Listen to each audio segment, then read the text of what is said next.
It's time for Lefties Losing It. Now, while normal people from across America were gathering in Phoenix to pay tribute to Charlie Kirk, the line started the night before, and by 4 a.m. the crowds were huge. As you can see, they're full of young people, not just those geriatric misfits you see at those No Kings protests, but amongst the patriots who love America, just like Charlie did, there was a small group of misfits who thought it's a good idea to protest a funeral.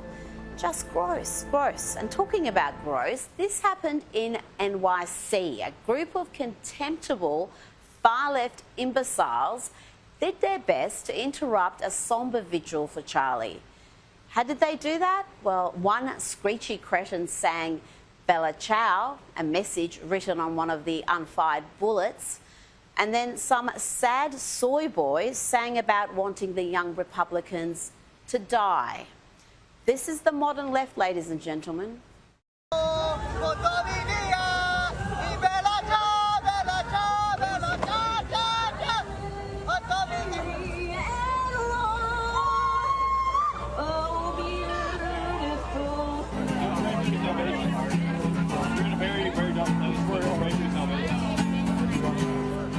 I don't want your salvations.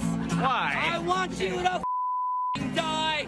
We're not going to give you a second chance, even when you beg for it on your knees, begging and pleading. Just when you think the left has hit rock bottom, they start digging.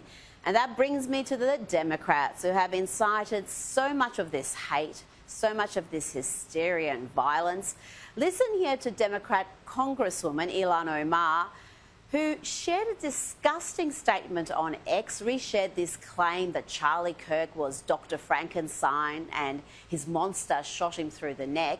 Well, here is Omar on CNN with Caitlin Collins doubling down. I think it was the video where it called him Dr. Frankenstein and said his monster shot him through the neck. I mean, obviously this is a person, and looking at this is someone who was a husband and a father, and in the days after his shocking death, that happened as a result of his views, or it happened as a result as he was sharing his views publicly with people, that people found it jarring to hear such criticism of that in the immediate aftermath of what death. I find jarring is that there are so many people willing to excuse the most reprehensible things that he said, that they agree with that they're willing to have monuments for him, that they want to create a day to honor him, and that they want to produce resolutions in the House of Congress honoring his life and legacy. It is one thing to care about his life, because obviously so many people loved him, including his children and wife. But I am not going to sit here and be judged for not wanting to honor any legacy this man has left behind. That should be in the dustbin of history, and we should hopefully move on and forget the hate that he spewed every single day. The only one spreading hate is that hideously ungrateful woman.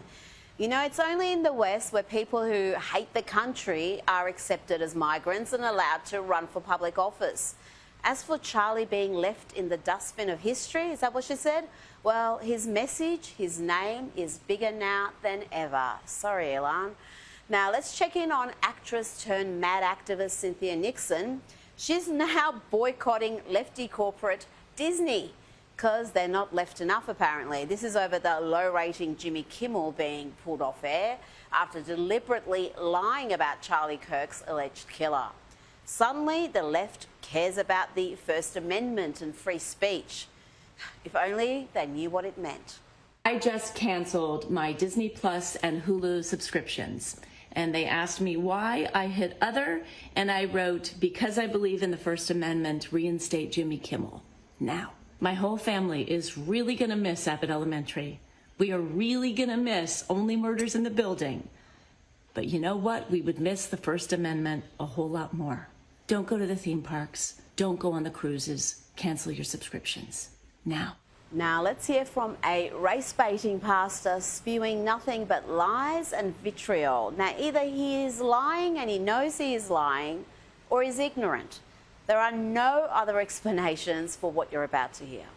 calling this nation to honor and venerate a man who was an unapologetic racist and spent all of his life sowing seeds of division and hate into this land. There's nowhere in Bible where we are taught to honor evil. And how you die does not redeem how you lived. You do not become a hero in your death when you are a weapon of the enemy in your life. And Charlie Kirk worked another miracle today. He brought feuding former bros Elon Musk and President Donald Trump back together. And Elon had this to say about Charlie. Charlie was someone who believed in dialogue, in open debate. He was a man of ideas. He spoke eloquently. He basically never even raised his voice. He was a man of peace. And now he's been murdered in cold blood. Did you know him personally? Yes, of course. We met many times. How was he like? I supported his organization. I supported Turning Point from quite early. Why was he killed? He was killed because his words made a difference. Because he was showing people the light. And he was killed by the dark. Charlie was murdered by the dark for showing people the light. That's quite profound and beautiful from Elon Musk. Let's bring in documentary filmmaker and commentator Ami Horowitz. Ami, what did you think of today's service? The emotion in the room was palpable. It was quite powerful. It was incredible. And it's unbelievable to hear, considering how dark what happened was, how evil it was. For them not to fall into that trap and to just focus on love and togetherness and camaraderie was incredible. The moment where Erica Kirk forgave him was something beyond anything I could possibly muster up. And it's just a direct contrast to the left. It's a direct contrast to when I've gone to similar rallies on the left, and all you hear is vitriol and hate and a call for violence. It really shows the difference between the two. Oh, it does. And you've experienced that, as you said, yourself. You've been met with violence just for taking an American flag to a protest. You didn't even say anything, do anything. Just the presence of the American flag was enough to trigger these people into violent acts against you. Of an American flag. Yeah. I didn't fly a MAGA sign, right? Or some pro-Israel sign. It was an American flag in America, having Americans react to it. It's so fascinating how the left has devolved into violence. And look, they say that there's this narrative that it's white supremacists who are involved. And yes, look, there's some truth to that, obviously. But with all large lies, they take a kernel of truth and they distort it, right? Yeah. Look at it's doing here. Sure, there is violence on the very hard far right, but it's such a small percentage of the demographic makeup of the right as opposed to the violence of the left. It's a much larger percentage of the Democratic population. And we see case after case after case, and you've seen some polling recently that bears that out, where people who identify as left-leaning or very left are quite openly saying, yes, acts of violence are justifiable in some cases. What's so fascinating about that poll is that it's a linear poll, right?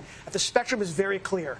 The more left you are, the more prone to violence, which we kind of knew. Yeah. But what's fascinating was the more right you are, the less you are calling for violence, and that people in the center actually call for more violence or accept more violence in our political culture than people in the center right does. Yeah, it's a fascinating poll. And completely contrary to so much of the media commentary on this issue, because they love running that line that the biggest threat is right-wing extremism, when that's just not the case. Now, we saw footage today of Charlie Kirk's final moments, his final day, and I was really touched by that. I wasn't expecting to see it. We saw a little bit of this about a week ago, but we saw a lot more today.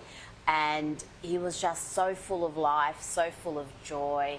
He was on a university campus, massive crowd, beautiful day, and the horror that followed is just unthinkable. Let's have a look at some of that footage. All right, 3, 2, 1, smile. Awesome, guys. Thank you. Charlie Kirk! Charlie Kirk! Charlie Kirk! Charlie Kirk! Charlie Kirk! USA! USA! USA! USA! USA! USA!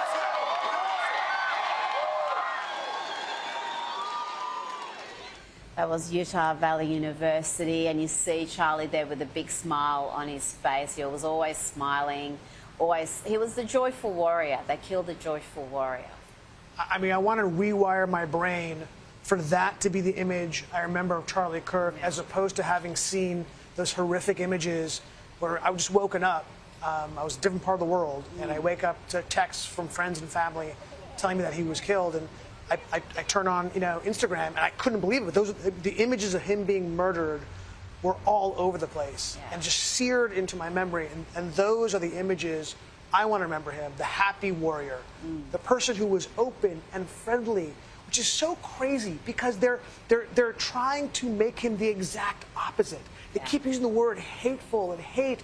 And you saw not just those images, but when he spoke, and if you listen, I have been listening to hours of what he was saying in those debates, and you don't hear any hate from him. It's openness. It's wanting to convince somebody else of his position. That's not hateful. It's the opposite of hateful. And the fact that, again, commentators, some people in the media who should know better, Democrats, Congresswomen, are using the sort of language that the alleged killer used. It's almost exactly the same. Even this horrific murder, this assassination, hasn't been enough to wake them up that this isn't the way to go. This is not the way to engage in political debate. Yeah, but unfortunately, a lot on the left think it is. Yeah. Right? Because, remember, words are violence. So if words are violence, then you can use violence to combat words because they're the same thing on a moral level. I guess nobody didn't have their parents tell them, use your words. Yeah. Because they use their violence. That's it. Now, I mentioned earlier that Ilhan Omar posted something terrible about Charlie Kirk, casting him as some sort of a Frankenstein who created a monster who killed him. I mean, that in itself is just so... it's not just ugly, it's full of lies. It was someone from the left that killed him. It wasn't some Turning Point USA devotee. And she's doubling down, Amish. There is absolutely no self-reflection, no apology, no I'm going to turn down the temperature and do better. She's doubled down on it on CNN without shame. I'm sorry, are you surprised? Of course not. I'm still surprised because she can see this outpouring of grief, she can see the reaction. I'm sure it's taken someone like her who exists in an echo chamber by surprise, but to not take even a moment to reconsider her position. Shame and remorse are not words or actions in the vocabulary of the left. And actually, on that CNN interview, I want to point something out that people haven't pointed out, is that as horrific as that was, and it was obviously, but she had said to the CNN host, she said, well, do you agree that that I have less brain processing power as a black woman? But the problem was that the host said, of course I don't agree. But the host didn't say, because we know that was debunked. The host knows that. The host didn't say, oh, I'm sorry.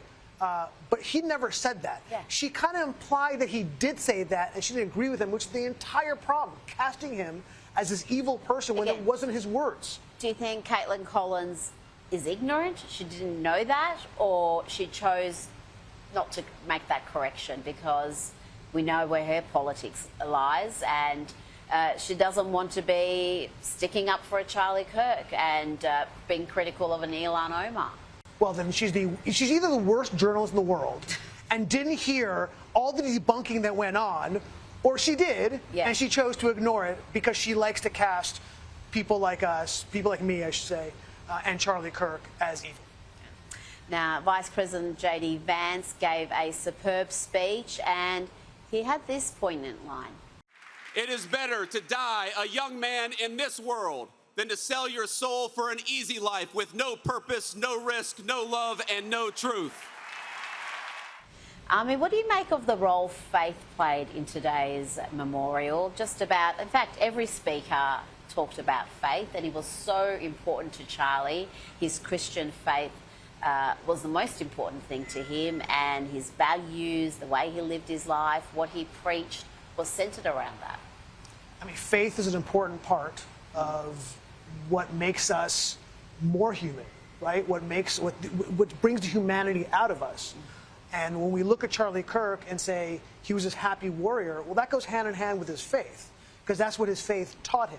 Yeah. And I think that, and again, when we go back to contrasting the rallies of the left, these are rallies devoid of faith. And when you don't have faith, when you don't have a belief in God, that's when you devolve into violence, I think.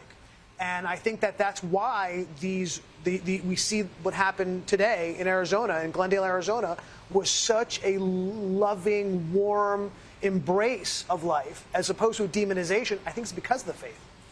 And yet, at a funeral, we had the sort of security you might expect if you're entering the Oval Office. It took hours for everyone to go through. No one was really complaining. You had the president there, the vice president, just about every senior member of the administration, so you can understand.